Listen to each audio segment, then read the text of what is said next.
Well, my name is Eric Bentz. I'm the chef owner, the half chef owner of Cafe Mochiko. This is Elaine. You got nothing? No, I thought you were going to keep going. Oh, no, sorry. My name is Elaine. I am the co-owner of Mochiko, or now Cafe Mochiko. We just opened up our first brick and mortar after running a pop-up series for the last 2 years. Yes. So it has been a very long work in progress, and we're finally there. Elaine, what's your day-to-day look like? What time do you get up in the morning to come here? I don't like talking about this because it's very revealing. On weekends, which is like the crazier of the day-to-day, I try to get here at 2:30 in the morning, and then we bake until 9. And we're baking and decorating. We open up at 9. We have one oven, so that's kind of like explains why things take so long. But like yesterday, we baked like 500 pastries out of one oven, which is pretty intense. It's crazy, yeah. So then we do that, and then if during service I'm either like working in the back, or if things get crazy out front, then I try to help out there as much as I can. And we have our baker working in the back doing production too, prepping for the next day. And then I might, if I have time, go home for like an hour to like feed our dog, and then I come back for dinner service a little bit. I don't normally stay until the end of dinner service, but I try to do my best to help out if need be.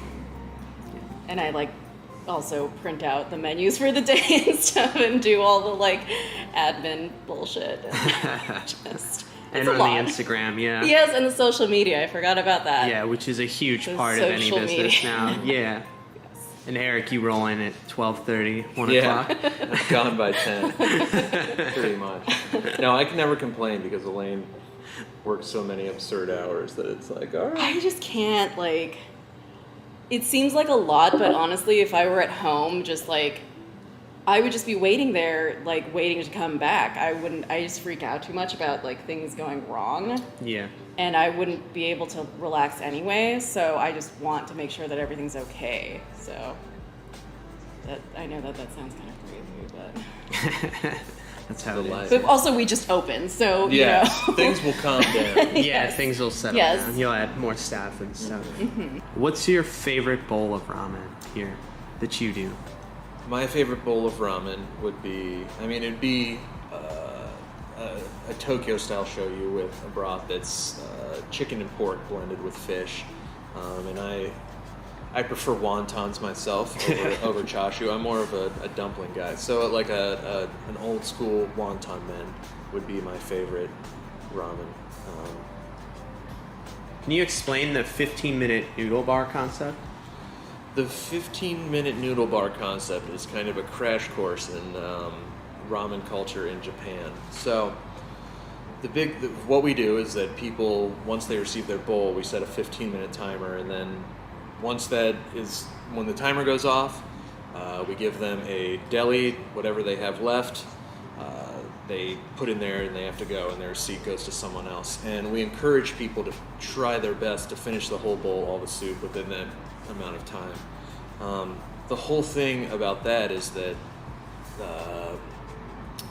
ramen is supposed to be eaten quickly. It's known in Japan, and it's not known in the U.S. And people, there's many people that have tried to comfortably tell people, like, you should eat ramen quickly, but we're trying to make people a little uncomfortable, force them to eat it quickly, to do what they, I don't know, just to teach them. Well, we just want people to experience it at its like absolute best, and it's not like that if you take your ramen home. It's not the same experience. Or if you sit there for 30 minutes and yeah. the noodles get soft and the noodles and the soup gets cold.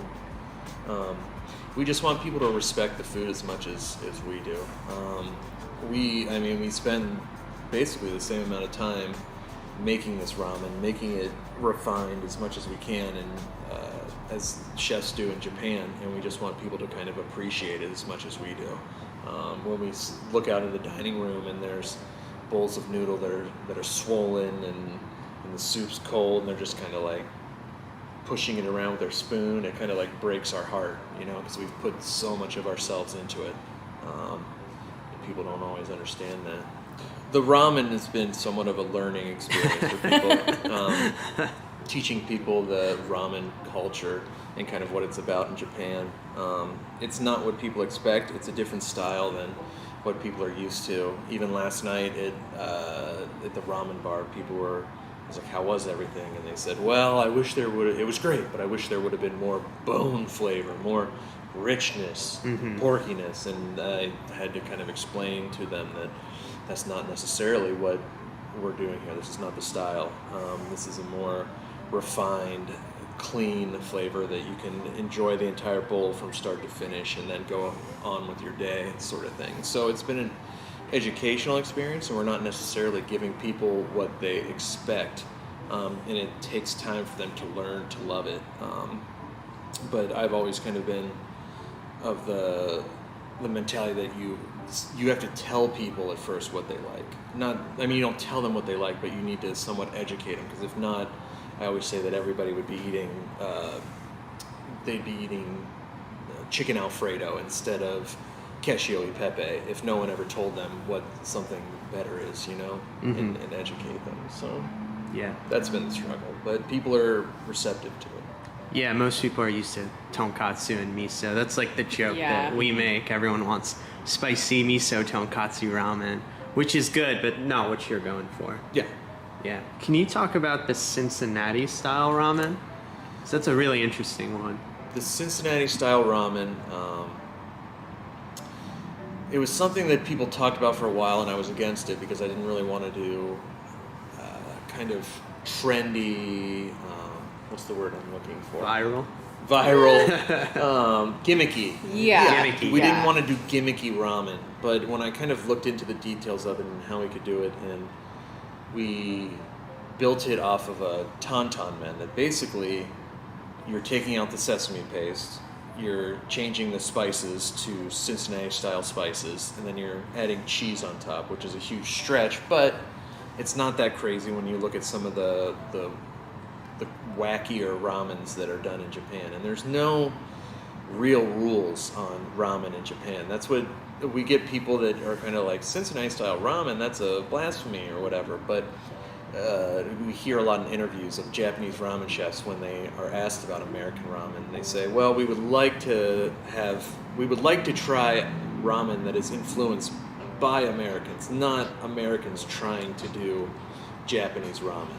So when I hear things like that, I'm like, you know what, let's just do it. Let's try to create something very thoughtfully and just have it make sense. That's the biggest thing, is that it's not just taking some local greens and some other things and throwing them on top, or just taking a slice of pastrami and putting it on top and calling it pastrami ramen. It's really like thought out in that you eat it like a bowl of ramen. You finish every drop of soup. The noodles work well.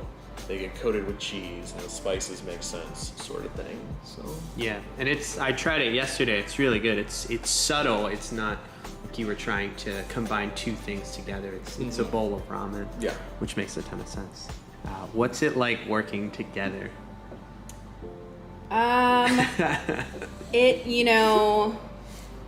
It's a challenge, but I think that if you work with any close friends or family, that's always going to be a challenge. And it's really important to realize that, like, if you want this relationship to like flourish, your relationship takes more weight above your business. It's like the balancing act. And if there's like little things that like you might disagree on, it's like, well, what's more important right now? Does this disagreement make sense? What do you think? The secret is to give in. Always give in. No. I feel like that's true. There's like a push and a pull, Yeah, I mean, I'm very it's been something that we've had to work on, and the conversations are more intense because we love the person so much, and that it really just puts a weight on you when you have this, because we're different chefs, we work in different environments, so we're going to have disagreements on things. So that can be a huge struggle, but we just have to put our relationship above it all and kind of give in. Yeah. Well, it's understanding that like our relationship and our work are two different things, and so you can't really like intertwine the two the way that you would with anything else, because we need the business to work, we want it to work, but we also obviously need our relationship to work. So there is a lot of like, compromise involved, and just trying to understand, what the other person's feeling, and like what makes sense, and how that makes sense within your business. What was it like going to Japan for the first time?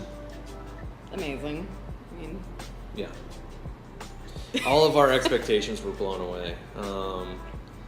Pretty much all the restaurants we got to, just what the cooks were doing and what the chefs were doing, and their commitment to like everything. It wasn't just like the high-end restaurants or these super well-regarded ramen restaurants that had cooks that were putting everything into the food. It was like you'd go to a gyudon shop, and we were there at like 6 a.m., which is not when you would normally eat gyudon, but it was the only thing open at the time. And these older men were back there just like giving their all to do this, when it's basically fast food that they're doing.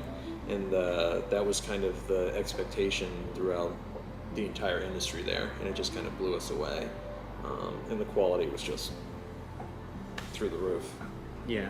It's just a different lifestyle. It's a different relationship that customers have with their food, Yeah. Was there a moment or a restaurant there that it just clicked for you, like, this is what I want to be doing? I mean, I think we had that mentality before, but every like place we went to kind of confirmed that. I think every shop that we had on our list that we wanted to go get ramen at, like, we weren't like disappointed. Like when we went to Shimazaki-san's place, to Rock and Billy Super One, the experience was amazing, and it really blew our minds. When we went to Ida Shoten in Yugawara, it was just the ambiance of the restaurant was like that of a 3-star sushi restaurant, and just how everyone worked there and the commitment was really mind-blowing. It was great. We got to meet a guy there that has become somewhat of a friendship, and he's now opening up his own. And he now shop. opened his own ramen shop. So it's this great experience that we had, and obviously the ramen was just phenomenal. Yeah.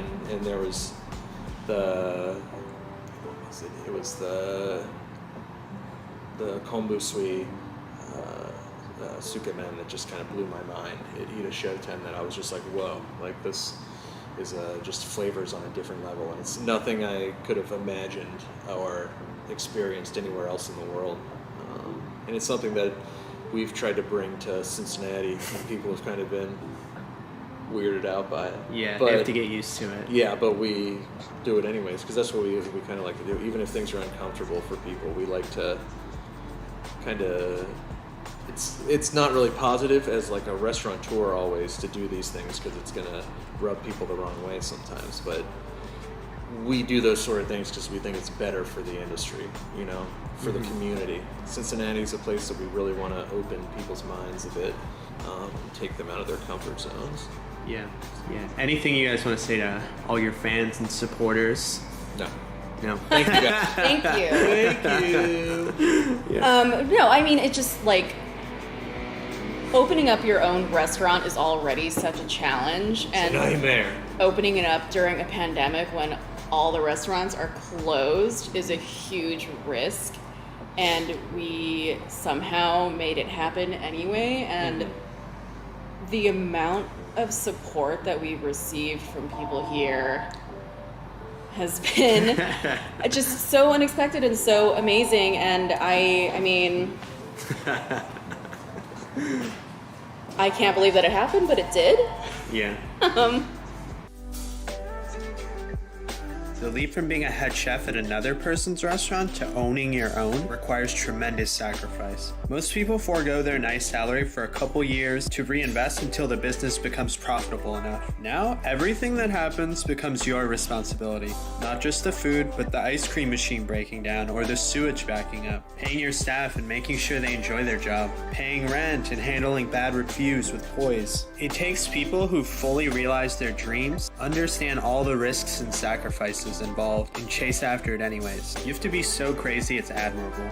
If you want to support Eric and Elaine, pay them a visit at Cafe Mochiko in Cincinnati. If it's too far, show them some love on Instagram where you can drool over Elaine's pastries or learn more about ramen from Eric.